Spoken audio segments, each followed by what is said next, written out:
Hello, fellow Disney Plus watcher. I am so excited to talk with you about Disney Plus today.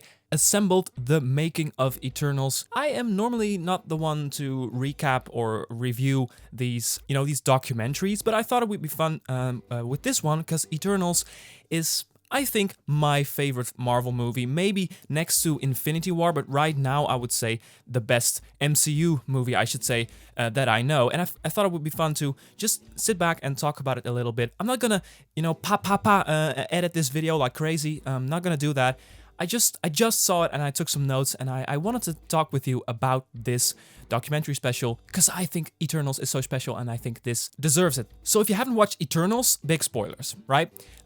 If you haven't watched this Assembled episode, then I don't know what you want to, if you want to watch some of the highlights, because I'm going to talk about all the things that stood out to me the most, then you can also choose to not watch the documentary and watch it. That's fine if you want to do that, but I would recommend this little documentary special in the series of Assembled. Yeah, I would recommend it. Yeah, so yeah, the video will have a loose feel to it.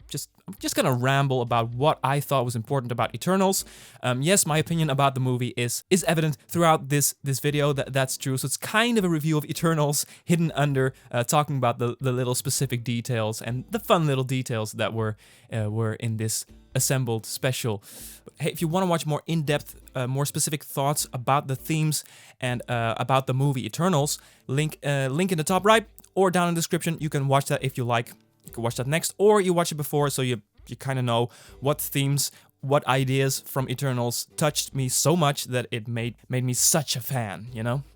Let's get into it. One of the first things this documentary is addressing is how big it is. Like the producer Nate Moore says, this might be the most ambitious film we've ever done, and feels even more ambitious than Endgame. We always believe Endgame is the epiphany. Endgame is the biggest Marvel thing they did, right? Well, they themselves kind of disagree. At least this producer that talked about this movie, that also kind of has to sell the movie, right? But he thinks this is the biggest Marvel movie, and I think I agree, you know? And that's not the reason I think it's the best ever, because it's also very intimate, and that's also something they touched on. Like, a little bit later, the director Chloe Zhao talks about how epic and intimate the film is at the same time, and I really think that's a really great description of how this movie works emotionally, right? And I thought it was very interesting how she pitched the movie, at least to Kevin Feige, because she says, maybe it's a PR story, but I think we have to trust her here. She says that her first pitch to describe this story of Eternals was a piece of poem from William Blake that went like, to see the world in a grain of sand and the heaven in a wild flower, hold infinity in the palm of your hand and infinity in an hour. And that's exactly how, I'm not a poet and I didn't read into it all that much, but it feels right for this movie because this little piece of poetry does show us to see the world in a grain of sand, you know, to appreciate the very small details of the world, to very small details of planet Earth, and the heaven in a wild flower. Like the most giant of concepts of the universe are also reflected in the little things. That's what I take away from it. And hold infinity in the palm of your hand, like that points to how much responsibility the characters have, right? And infinity in an hour. So I love it. I love that they brought this up. And I think this documentary is the best out of the Marvel Assembled. I really think so. Some of them are really not even worth talking about. Like the What If special was not good. Like I learned nothing from that. I had nothing. I don't know. They're very different from each other, of course. Yeah. So little detail. I saw that the work title. I didn't know. Maybe that's common knowledge. But the working title of this movie was Sack Lunch. Like in the font of Eternals, you see Sack Lunch on the little. I don't know, I thought it was funny. And then they go into how they approached it in terms of how they used history. So it's kind of a recontextualization of ancient Egyptian things, ancient Greek things, and they kind of molded it into this Eternal story that makes it so believable, I think. So they talks about relearning our own history. That was kind of their goal. Like, how do we relearn? How do we recontextualize this all? I don't know. Very good bit when they talked about that. And of course, they also talked about the visual representation of that a little bit later in the documentary. What they took from paintings from old Greek and Egyptian paintings, and how they made the Deviants look like they are with the lines. The Deviants are very inspired by these creatures on the walls that have all these lines. I don't know. Very interesting to see the visual representation of that. And then a bit of Kevin Feige. He talked about how they already informed the Marvel Cinematic Universe with these little hints that these Celestials existed. So, like the head in Guardians of the Galaxy, like the world Nowhere, was actually a celestial head, so that was very cool. I loved how Chloe Zhao talked about Cersei, like kind of the main character of the story, as a creative artist, because she doesn't really fight. She just changes stuff into other stuff. So she kind of is the creator's perspective, like the creator's perspective. I love that that we follow a main character that is very passive in terms of fighting, and she's not a real warrior, but just a creative woman that can turn things around. And then we get into Angelina Jolie. She talked about all these different weapons she had to fight with. Well, actually, she doesn't have different weapons, but they turn into different shapes and sizes and different kind of weapons. And that's her power, right? She can fight however she likes. So she talked about in the documentary, like, they kept sending me all these weapons, and I didn't know what weapon to use anymore. So and then they told me that I had to use all of them. So that was a big challenge for her. You know, details like these are really cool. And then they go into all the characters. So every character gets a little highlight. The cast of Eternals kind of uses keywords to describe every Eternal. So I thought Gilgamesh was quite funny, how the actor of Gilgamesh talked about his character, like he's a strong punch, he's big punch. He just talked about, some characters are very deep, like in themes, have very deep themes, but other characters are just fun, are just quirky, or have a cool personality. Like, I'm very moved by Eternals and also the characters and what they represent. Every character represents different choices we as humans have to make in our lives. Like, do we go after our creator? Very big questions. And then some characters are just fun. And they mean something, I know. You can always go deeper and you can always talk about that. But people like Gilgamesh, he's just fun. He's a big punch. He's the fist, you know. So actually, Kumail Nanjiani, I think I pronounced his name right. I think I did, but I'm not sure. Correct me. He wasn't a dancer. He's not a dancer. They highlighted in the documentary like how he was very nervous about doing a big Bollywood dance scene, and I kind of get it. But he did a great job. I thought, well, he has some experience. When I watched the movie, I thought he had experience. Right?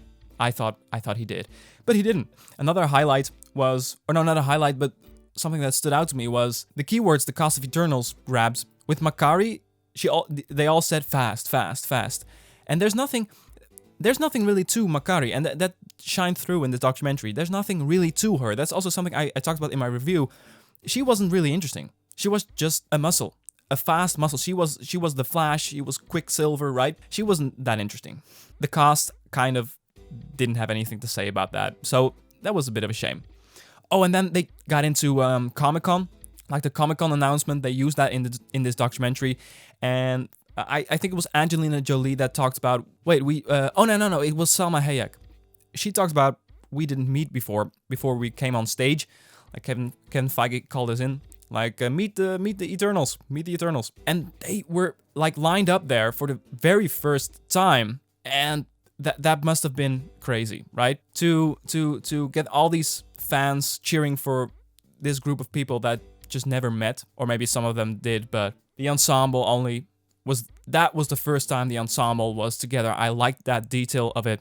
Oh, and they talked about how they built 130 sets, like the production designer got some screen time here, and they talked about 130 sets. That's a big deal. And maybe my favorite part, still talking about the production design here, maybe my favorite part of all this was the sequence, the little time they spent on the shapes and the inspiration, like the triangles and the circles. because they went and looked at all religions, like Christianity, Jewish, everything. They looked at all the religions and what can they use, how can they combine it, because this story is kind of, it transcends religion, right? It's not, you can believe what you want, but if the Eternals would exist in the Marvel Cinematic Universe, that's above everything. That's at the brink of creation. So what they wanted to do, and that was great, was use all of these different influences and find the most used shapes, most common imagery, and use that to create the costumes, to create the interior of the spaceship, the triangle spaceship. Love that they talked about how it looked like the inside of a meteor. The walls are very, it's like you're going into a dungeon, right?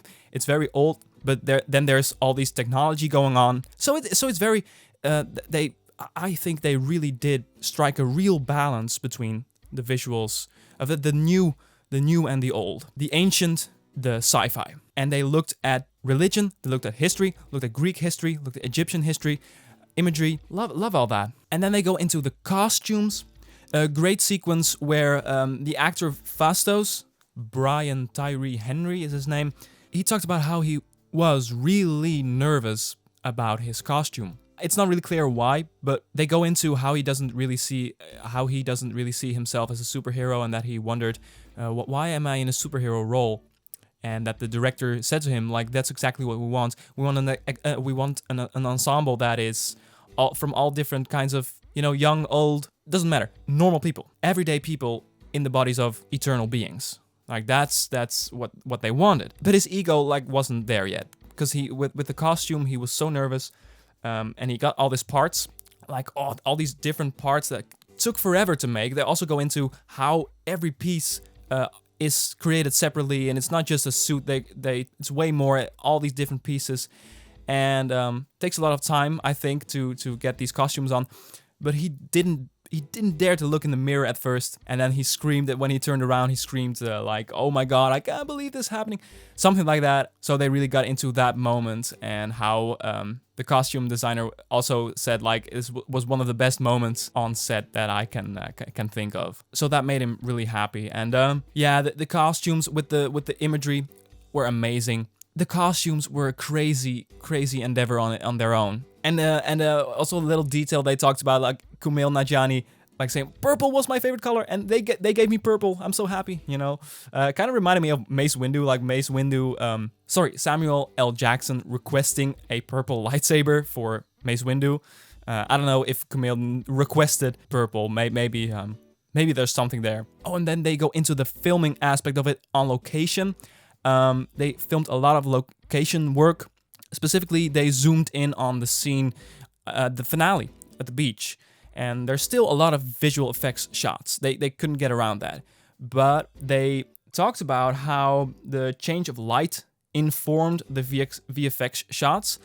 Because they talk about the VFX supervisor came up to the director, Chloe Zhao, and was worried about, the light on location changes all the time.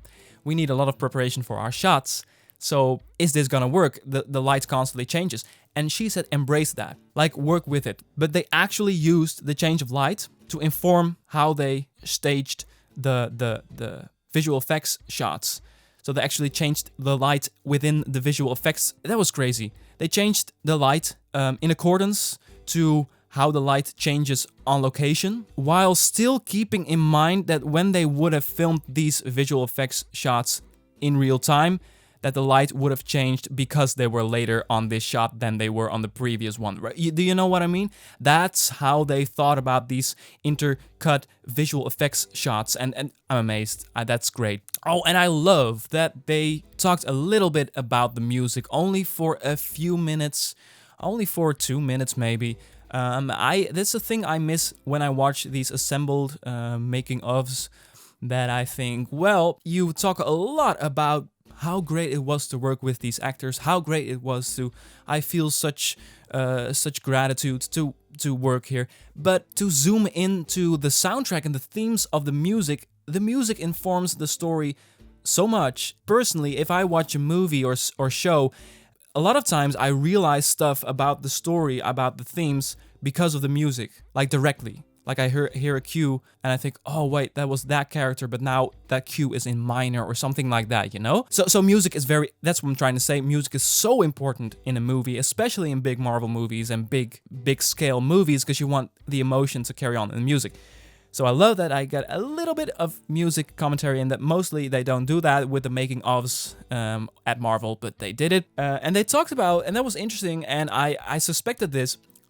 When I listened to the soundtrack of Eternals after I saw the movie, I think I noticed two themes, like two distinct themes, and there were more probably, but I was like, wait, what is that character's theme? What is that character's theme? And I was like, oh, well, they don't have character themes, I guess. So I was like, okay, then that's not the story they're telling with the music, even though the characters are very distinct and all. But no, they explained here in this documentary why they didn't have character themes. So I was like, yes, that's what I wanted to know. Why not? They based their themes on the themes. So they specifically talk about memory. So every time a character ponders a memory, there's a theme. And every themes for emotions. That's their goal with the soundtrack. Not character themes, but specific themes for certain emotions. Now that I don't hear that a lot. I'm so used to character themes and motifs for such a big, grand tale but with biblical proportions, right? I think that's a great idea. And if I love to make music sometimes, and scoring a film might be one of my dreams in life. But I already know if I would score a movie, the first thing I would do is just look at all the characters. Oh, what is this character? And write themes for them. But they held back on that, even though they had such an opportunity to write motifs for every single character, which is so fun to do, you know, to have an ensemble and to recognize all these themes. But no, they didn't. And I commend them. I respect that. Oh, and then Kumail Nanjiani talking about, I was hoping to be the guy to fix Captain America's computer, but here I am. Like, he's a humble guy, and he does, like, all these years he might have thought about playing in a Marvel movie, and what role would I play? Like, oh, maybe the IT guy. That's where his head went. And then he's here like he's an Eternal. He's such an important being, and that's humbling, and that's cool. I love that. And they talked a bit about diversity. Now, diversity is sometimes a topic that, I don't know, I'm not really into the virtue signaling aspect of it sometimes, but here I have no problem with the approach of diversity, because I think that's very important. How do you approach it? And actually, the actress that plays Makari really laid it out quite well. It's not a political thing, right? It's kind of became a political debate, but how she talked about it in the documentary about, it's just we need to see ourselves in these movies because it's a direct reflection of our world, the movies we watch, and these movies inform even our fantasies about superheroes and how we view superheroes.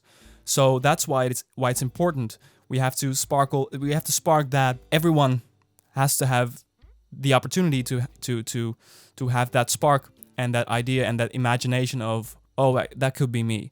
And she explained it really well. Like, and I hate that it became political a lot. And Marvel, I mean, the whole Captain Marvel thing, that was virtue signaling at a level that was so annoying. But they still have it. It's still important, diversity. Not in the way some of these movies presented to us, but this movie did a great job with it, I think. And it wasn't annoying at all. The diversity that was going on here was quite well done. Yeah, and one of the final moments, like the director talking about, this movie is essentially the celebration of planet Earth and humanity. Now that's great.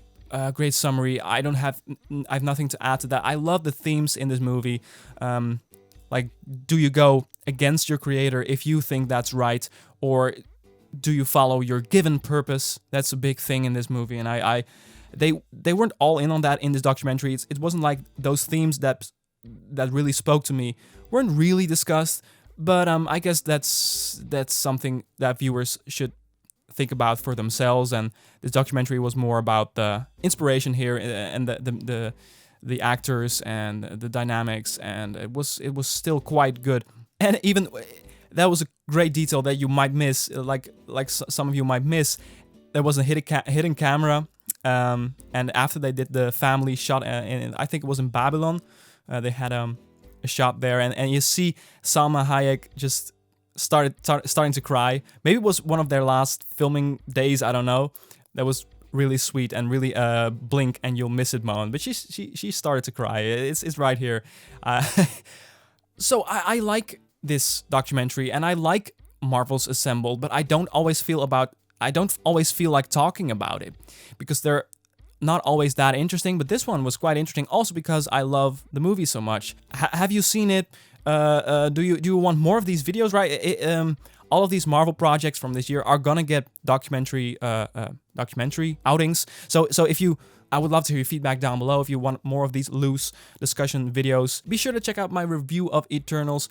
And yeah, like this video if you like this. That would really help. I'm thinking about wrapping this up. Are you new here? You know, make sure to subscribe if you love Disney+. And for now, have a wonderful day and see ya.